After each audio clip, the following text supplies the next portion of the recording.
ഒരാഴ്ചയായില്ലേ ഞാൻ 1500 ചോദിക്കുന്നു. അതൊന്ന് തരുമോ? ഒന്ന് ഉറങ്ങട്ടെ, രാവിലെ നോക്കാം.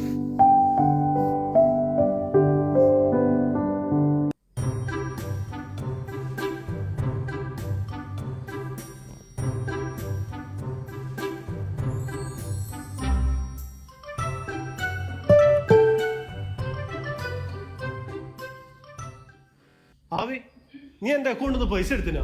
10 രൂപ പോലും ബാക്കി വെച്ചിട്ടില്ലല്ലോ. ആ എടുത്തിന്. അക്കൗണ്ടിലെ പൈസ മാത്രല്ല, നിങ്ങളെ പേഴ്സിലുള്ള പൈസയും ഞാൻ എടുത്തിന്. എന്തിന്? ഇന്നൊരു ദിവസത്തേക്ക് നിങ്ങളെ പൈസ എന്റെ കയ്യിലിരിക്കട്ടെ. നാളെ ഞാൻ നിങ്ങൾക്ക് അതെല്ലാം തിരിച്ചു തരാം. 1 രൂപ പോലും ഇല്ലാണ്ട് ഞാൻ എങ്ങനെ പുറത്തു പോവാ? അതിനെന്നാ ഞാൻ തരാലോ. എന്നാ 100 രൂപ. 100 രൂപ? ഇതെനക്ക് പോയി വരാൻ തന്നെ തികയില്ല. വേറെ നിങ്ങൾ ആവശ്യം വന്നാൽ എന്താ ചെയ്യാ? എന്താവശ്യം ഉണ്ടെങ്കിലും നിങ്ങൾ എന്നെ വിളിച്ചാ മതി. അപ്പൊ തന്നെ ഞാൻ പൈസ അയച്ചുതരാം. ഒരു ദിവസത്തെ കാര്യല്ലേ ഉള്ളൂ. എന്താ ഇതിന്റെ പരിപാടി? ഒന്നും മനസ്സിലാവുന്നില്ലല്ലോ. ഒറ്റ ദിവസത്തെ കാര്യല്ലേ ഉള്ളൂ റഫീഖ. നിങ്ങൾ പോയിട്ട് വാ. എനിക്കൊരു ചായ കുടിക്കണേ. എത്ര വേണോ? ഒരു 500 രൂപ ഇങ്ങോട്ട് അയച്ച. 500 രൂപയ്ക്ക് ചായ കുടിക്കാനാ?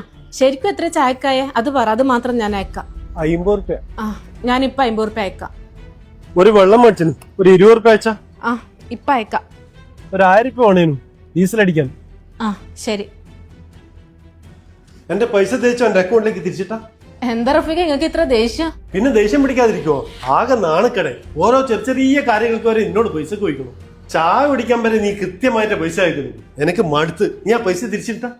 ഒരു ദിവസം കൊണ്ട് നിങ്ങൾക്ക് മടുത്തല്ലേ? നിങ്ങളൊന്ന് ആലോചിച്ച് നോക്കിയാ എത്ര വർഷമായി ഞാനിത് അനുഭവിക്കുന്നു. ഓരോ ചെറിയ കാര്യത്തിനും നിങ്ങളെ മുന്നിൽ കൈ നീട്ടണ്ടേ? അത് മാത്ര എന്തിന് ചെലവാക്കി, എത്ര ചെലവാക്കി, ഏടെ ചെലവാക്കി, ഈ കണക്കും എല്ലാം പറഞ്ഞു തരണ്ടേ? ഒരു ഭാര്യക്ക് കൃത്യമായിട്ട് അറിയാം ഭർത്താവ് എത്ര സമ്പാദിക്കുന്നുണ്ടോന്നും അതെങ്ങനെ ചെലവാക്കണോ. നമ്മൾ 500 1000 ഒന്നും ചോദിക്കുന്നത് ദൂർത്തടിക്കാനൊന്നുമല്ല. വീട്ടിൽ എന്തെങ്കിലും അത്യാവശ്യത്തിനായിരിക്കും. അത് നിങ്ങൾ മനസ്സിലാക്കണം. കല്യാണത്തിന് മുമ്പ് എല്ലാവരും പറയും എൻ്റെതെല്ലാം നിൻ്റേതും കൂടിയാണ്.